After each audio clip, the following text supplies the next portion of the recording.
నమస్కారం అండి. SB news 9550కి స్వాగతం సుస్వాగతం. ఏ రోజు వార్త ఆ రోజు మనకు అప్డేట్ కావాలంటే ఎస్బీ న్యూస్ 9550 ఛానల్ను మీరు సబ్స్క్రైబ్ చేసుకుంటే ప్రతిరోజు వార్త మీకు అప్డేట్గా ఉంటుంది. అందుకే ఈ ప్రోగ్రాం గురించి విస్తృత స్థాయి సమావేశం అని చెప్పదలుచుకున్నా. ఈ కార్యక్రమానికి ముఖ్య అతిథిగా ఇచ్చేసిన పూజ్యులు పెద్దలు మా రాజకీయ గురువు అయినటువంటి సురేష్ అన్న గారికి, అలాగే ఎల్లప్పుడూ నాకు అండగా నాకు తోడుగా నీడగా ఉన్నటువంటి నా శ్రేయోభిలాషం అయినటువంటి అంజద్ అన్న గారికి, అలాగే ఎమ్మెల్సీ గారికి, అలాగే వేదిక పైన ఉన్న పెద్దలందరికీ పేరు పేరున నమస్కారం తెలియజేస్తూ, అలాగే ఇక్కడికి వచ్చిన మహిళలకి, అలాగే వైఎస్ఆర్ కాంగ్రెస్ పార్టీ కుటుంబ సభ్యులందరికీ ప్రతి ఒక్కరికి శిరస్సు వంచి నమస్కారం తెలియజేసుకుంటున్నాను. ఇంకా రాబోయే 2 నెలల్లో యుద్ధం మొదలవుతుంది. ఆ యుద్ధం ఎలా చేయాలి, దాని ప్రణాళిక ఏంది, దానికి ఆయుధాలు ఎటువంటివి సమకూర్చుకోవాలనే దాని గురించి పెద్దలు మన రథసారథులు చెప్తారు. దాని గురించి నీట్గా ఎక్స్ప్లెయిన్ చేస్తారు. నేను ఒకటే చెప్పాలనుకుంటున్నాను. అంజద్ అన్న గురించి, సురేష్ అన్న గురించి ఒక 2 మాటలు చెప్పాలనుకుంటున్నాను. అంజద్ అన్న గారు 2014లో అత్యధిక మెజారిటీతో గెలుపొందడం జరిగింది. గెలుపొందిన తర్వాత ఒక సాధారణ కార్పొరేటర్ స్థాయి నుంచి ఒక ఎమ్మెల్యే స్థాయికి రావడం జరిగింది. జగన్మోహన్ రెడ్డి గారు ఒక సాధారణ కార్పొరేటర్ని ఎమ్మెల్యే స్థాయికి చేర్చిన ఘనతే కాదు, డిప్యూటీ సీఎం స్థాయికి కూడా చేర్చడం జరిగింది. కానీ ఆ స్థాయికి ఆయన రావడానికి ఆయన పడిన కష్టం ఏంటో నేను కల్లారా చూశాను. కాబట్టి నిజంగా ఆ కష్టం ఇంకొకరు ఎవరో ఆయన కాకుండా ఎవరైనా పడి ఉండింటే ఖచ్చితంగా ఆనాడు 2014లో టీడీపీ ప్రభుత్వం వచ్చి ఆయనను మభ్యపెట్టి దాదాపు 1 కాదు 2 కాదు 10 కోట్ల రూపాయలు నీకు డబ్బులు ఇస్తాం, నీకు మినిస్ట్రీ ఇస్తాం, నువ్వు మా పార్టీలోకి వచ్చాయని ఎంత ఒత్తిడి చేసినా తన కుటుంబ సభ్యులు కూడా డబ్బులు తీసుకో, ఇప్పుడు మనం కష్టాల్లో ఉన్నాం, మనం అప్పులలో ఉన్నాం, నువ్వు తీసుకో అన్నా కూడా అప్పుడు ఆయన అప్పులకు వాళ్ళు పెట్టే డబ్బులకి లొంగిపోకుండా కేవలం వైఎస్ జగన్మోహన్ రెడ్డి గారి కోసమే నిలబడిన నాయకుడు ఆయన. అందుకే ఆ రోజు ఆయన చూపిన క్రమశిక్షణనే ఆయనని ఇవాళ ఒక డిప్యూటీ స్థాయిలో కూర్చోబెట్టిందని ఈ సభాముఖంగా మీకు తెలియజేసుకుంటున్నాం. అలాగే మేయర్ సురేష్ బాబు అన్న గారి గురించి చెప్పాలి. మేయర్ సురేష్ బాబు అన్న దాదాపు 10 సంవత్సరాల నుంచి మేయర్గా ఉన్నారు. 10 సంవత్సరాల కాలంలో ఏనాడు కూడా కార్పొరేషన్లో జరిగే, నిజంగా ఇది మీరు ఏదో మైక్ ఇచ్చినాడు కదా ఏదో మెహర్బానీ కోసం మాట్లాడతాను అనుకోద్దండి.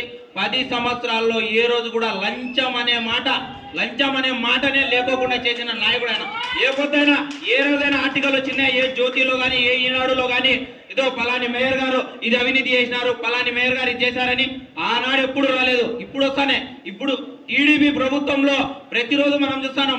మొన్న కుక్కలకి స్టెరిలైజేషన్ అంటే కుక్కలకి చేసే కుటుంబ నియంత్రణ ఆపరేషన్లో కూడా లంచాలు తీసుకుంటున్నారు.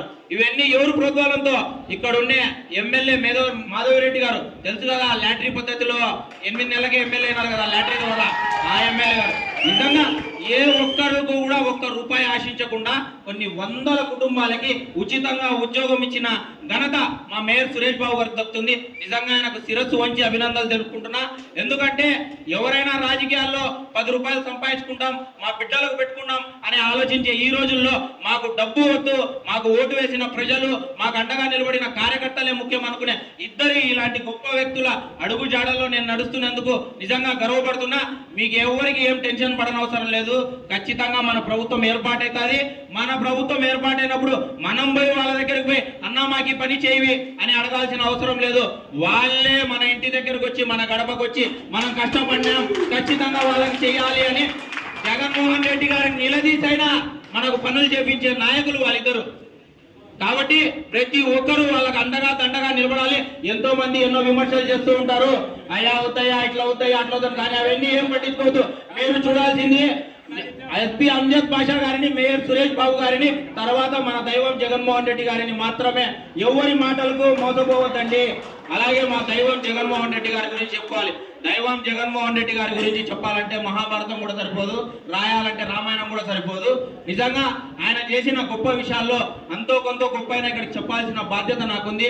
సమయం లేదు. సుబ్బరాయుడు వచ్చి నా పక్కనే నిలబడినాడు, కానీ నేను తీసుకుంటా అన్నా.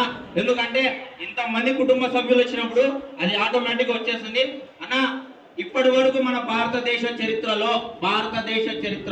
17 మెడికల్ కాలేజీలు ఒకేసారి స్థాపించి అందులో 7 కాలేజీలు ప్రారంభించిన చరిత్ర ఇప్పటి వరకు లేదు. రేపు జరగబోయే 100 సంవత్సరాలు కూడా ఉండదు. ఎందుకంటే విద్య కోసం వైద్యం కోసం పాటుపడిన నాయకుడు ఇద్దరు ఈ దేశంలో. ఒకరు దివంగత నేత ప్రియతమ నాయకుడు రాజశేఖర రెడ్డి గారు అయితే, ఇంకొకరు నా దైవం జగన్మోహన్ రెడ్డి గారు. నిజంగా 17 మెడికల్ కాలేజీలు కడితే ఆయనకు 1 రూపాయి వచ్చేది లేదు. కేవలం ఆ 17 మెడికల్ కాలేజీలు ఆయన ఎందుకు కట్టారు తెలుసా? మధ్య బడుగు బలహీన వర్గాల విద్యార్థులు ఇక్కడి నుంచి ఇంకొక చోటికి పోయి డబ్బుల కోసం లక్షల డబ్బులను వేచించి సీట్లు కొనుక్కొని అవసరం లేదు. మన బిడ్డలు మన విద్యార్థులందరూ ఇక్కడే చదువుకోవాలనే ఉద్దేశంతో 7 మెడికల్ కాలేజీలను ప్రారంభించాడు. ఇప్పుడు ఉండే కూటమి ప్రభుత్వం మిగిలిన 10 మెడికల్ కాలేజీలను కూడా ఏం చేస్తుంది తెలుసా? ప్రైవేట్ కిరణి చేస్తుంది. నాకు నిజంగా సిగ్గుచేటు. ఎందుకంటే ఇంతగా ఆయన తపన పడి ఇన్ని మెడికల్ కాలేజీలు కట్టిస్తే 10 కాలేజీలు ప్రైవేట్ కరణ అయితే ఏ ఒక్క మేధావి సంఘం కూడా మాట్లాడకపోవడం, ఎవరు కూడా దాని గురించి పట్టించుకోకపోవడం నిజంగా సిగ్గుచేటు. ఎందుకంటే రేపు ఇది మన భవిష్యత్తు కాదు, రేపు భావితరాల భవిష్యత్తు ఎక్కడికో వెళ్ళిపోతుంది. దయచేసి ఇది ఖచ్చితంగా వైఎస్ఆర్ కాంగ్రెస్ పార్టీ ఆధ్వర్యంలో ఉద్యమంగా ఈ మెడికల్ కాలేజీ గురించి చేస్తాం. ప్రతి ఒక్కరు కూడా మీరు దాని గురించి గట్టిగా పోరాడాలని కోరుకుంటున్నాం. అలాగే ఇక్కడికి మహిళలు కూడా అధిక సంఖ్యలో వచ్చారు మా ఐస్ క్రీమ్ రవణ కోసం. వాళ్ళకు కూడా నేను ఒకటి చెప్తున్నా, అక్క ఉచిత బస్సుకు అయ్యే ఖర్చు ఎంత తెలుసా? 4 ఏళ్లలో 7,800 కోట్లు మాత్రమే. కానీ వైఎస్ జగన్మోహన్ రెడ్డి గారు మీకు ఇచ్చిన డబ్బులు ఎంత తెలుసా? అక్షరాల వైఎస్ఆర్ చేయూత ఇచ్చినాడు, 0 వడ్డీ పథకం ఇచ్చినాడు. ఆ విధంగా మీకు దాదాపు 35,000 కోట్ల డబ్బులు మీకు ఇచ్చినాడు. అలాగే మీ రుణాలు కూడా మాఫీ చేసినాడు. చంద్రబాబు నాయుడు 2014-19లో రుణాలన్నీ మాఫీ చేస్తా అన్నాడు. మీరు తీసుకున్న డ్వాక్రా రుణాలు కాదు, కనీసం దానికి వడ్డీ కూడా మాఫీ చేయలేదు అలాంటి చంద్రబాబు నాయుడు. మీరు ఖచ్చితంగా ఇవాళ ఏదో బస్సు ఇచ్చేసినాడు, ఉచితంగా ఇచ్చేసినాడని మోసపోద్దండి. అది కేవలం మోసపూరిత హామీ మాత్రమే. అది కూడా 18,000 బస్సులు ఉంటే దాంట్లో తిరిగేది కేవలం 1,100 బస్సులు మాత్రమే.